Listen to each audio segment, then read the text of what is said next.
જય શ્રી રામ મિત્રો, આપ સૌનું આપણા ચેનલ પર હાર્દિક સ્વાગત છે। આજે આપણે જઈ રહ્યા છીએ દાહોદ જિલ્લાના ગરબાડા તાલુકાના અભલોડ ગામ રાયણફળિયા સ્થિત શ્રી કષ્ટભંજન દેવ હનુમાનજી મંદિરમાં। સવારથી વરસાદ વરસતો હતો, છતાં મનમાં દાદાના દર્શનની લાગણી હતી। હું નાઈને તાજું થઈ મંદિરે નીકળ્યો। રસ્તામાં પાણી ભરાયું હોવા છતાં ભક્તિનો જુસ્સો વધારેતો ગયો। મિત્રો, હવે હું પહોંચી ગયો છું આપણા રાયણફળિયાના કષ્ટભંજન દેવ મંદિર। આ મંદિરને લોકો પ્રેમથી મિની સાળંગપુર પણ કહે છે।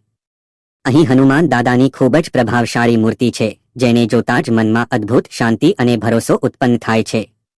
અહીં રોજ ભક્તો પૂજા આરતી કરવા આવે છે। તહેવારો વખતે તો અહીં ભક્તિ અને સંગીતની ધૂન ગુંજતી રહે છે।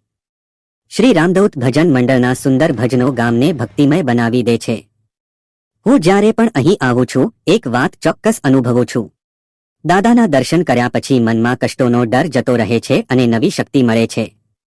તો મિત્રો, આ હતો આપણો આજનો પ્રવાસ શ્રી કષ્ટભંજન દેવ મંદિર, રાયણફળિયા, અભલોડ। જો તમને આ બ્લોગ ગમ્યો હોય તો લાઇક, શેર અને સબસ્ક્રાઇબ કરવાનું ભૂલશો નહીં। ફરી મળીએ એક નવા પ્રવાસ સાથે।